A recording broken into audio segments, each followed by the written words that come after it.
Now, while definitions may vary, confidence is best understood as the belief in the efficacy of one's abilities, internal stability around one's weaknesses, and the capacity to express one's true self in the moment.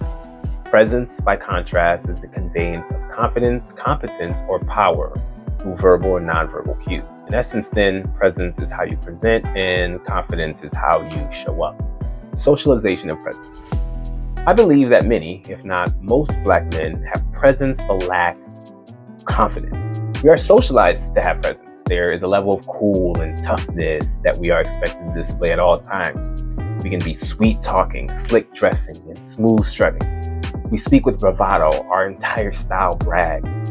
We are locked into this character and could not find an escape key even if we wanted to. And quite frankly, I don't want to. We shouldn't want to. As a Black man, I appreciate our cool. But we must recognize the difference between presence and confidence if we are to rise, succeed, and lift our community to its rightful place at the top, looking good while avoiding responsibility. These days, especially, too many Black men walk around looking good while running from responsibility. Talking about he dripping ninja son needs some school clothes. I don't know how these ninjas dance and mommy still ain't got no mansion. That's a line by Sue Surf and his song Quarantine Tales. Now, I anticipate pushback here, and that is natural because people feel defensive when they feel attacked. And any honest conversation about this stuff is complex and nuanced.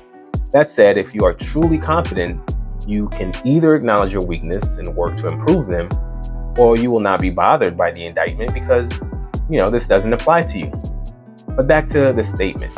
Too many Black men walk around looking good while running from responsibility. Kings and the weight of the crown.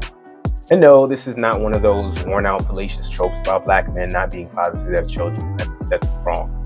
This is about Black men who are crowning themselves kings, but not ready to bear the full weight of that crown. And the reasons for avoiding the responsibility, I believe, has to do with having the presence of a king, but not his confidence. Should be clear, I don't exempt myself from this assessment. And so what I say to us as Black men is we have to ask ourselves, what does it mean to be king? King owns his kingdom. That means he is responsible for the well-being of those in his charge. As such, a king must figure out how to be successful in that role. A king cannot complain to his queen or to his subjects about how difficult things are, as I see so many so-called kings doing. The king has to figure it out. The king does not leave the damsel in distress in a tower because he has 3 dragons worth of requests and expectations. He charges forward because he is confident in his determination to defeat those dragons. I can already hear the arguments about subjects having to obey their king, and that is true, so long as the king keeps the kingdom healthy and secure. Because what is also true is that kings are known to be deposed. Princesses, simps, and expectations. I'm not here to advocate the simp way of life. I do see that some women have taken things overboard.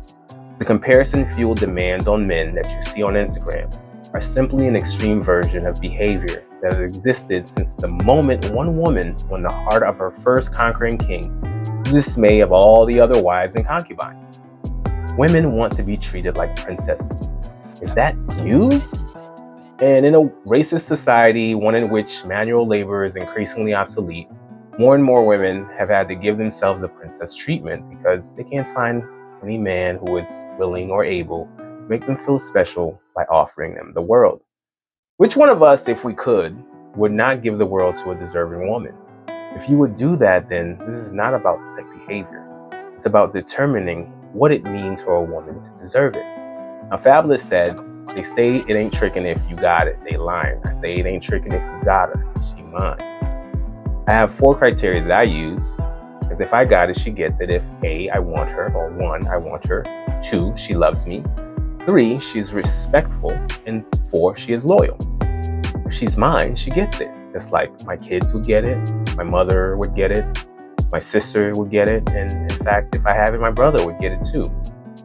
Pause on all of that. Who amongst us, though, is this statement not true? So if we have established that this is the truth, then let's stop having this fake debate.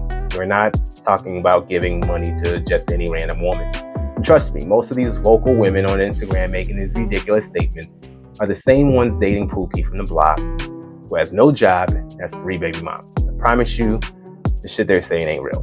What these women actually really want is a man who is genuine and self-assured. In other words, confident enough to get past her guard dragons. Confidence, not chasing. And no, confidence does not look like chasing. The minute you start to chase is the minute they start to run. What it looks like is being a self-assured friend who is fun. That is how you get in, through the back door. Unintended. The real conversation. But I'm drifting away from my real point. So here's another perspective. This has nothing to do with women. It's about us. The conversation may be taking place in a highly charged black love echo chamber. The real question is, what are we willing to do to become the man that we want to become so that we can provide for the people we love? If we have a plan we believe in and are prepared to execute on it relentlessly, it benefits us and has the added bonus of reassuring our women and securing our loved ones.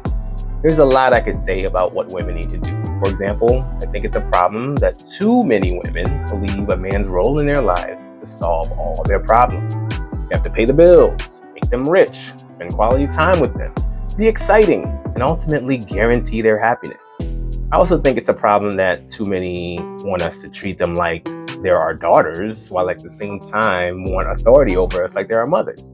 Those two treatments are incongruent, incompatible. But I'm speaking to us men here. What women need to do is on them. What we need to do is work on ourselves and choose the right woman. You don't get to choose the family you're born into, but you do get to choose the family your children are born into. So choose wisely. What confidence really is. And that is where confidence comes in. Confidence is not about facing the challenges that were in place before us. It is about facing the challenges life places before us. A confident man is not ashamed of his position because he is confident in his ability to change it. He's willing to risk looking foolish by trying something new, even when he lacks knowledge or experience, because he is determined to better himself. A confident man does not deflect out of denial. He does not accept his fate blindly, but he does acknowledge his position, because only then can he determine his way out. Bearing the crown. I invite us as black men to not just make things look good, as we do, but to openly struggle together, confident in our ability to overcome. Many of us kings are already taking these steps. What I do now is invite you to bear the responsibility of the full weight of that crown. Okay, now I want you to tune in next week. I am going to be talking about how to develop the work ethic to thrive in this new world where AI has completely thrown employment and work on its head. So, tune in next week. See you then. No more sissy. Freedom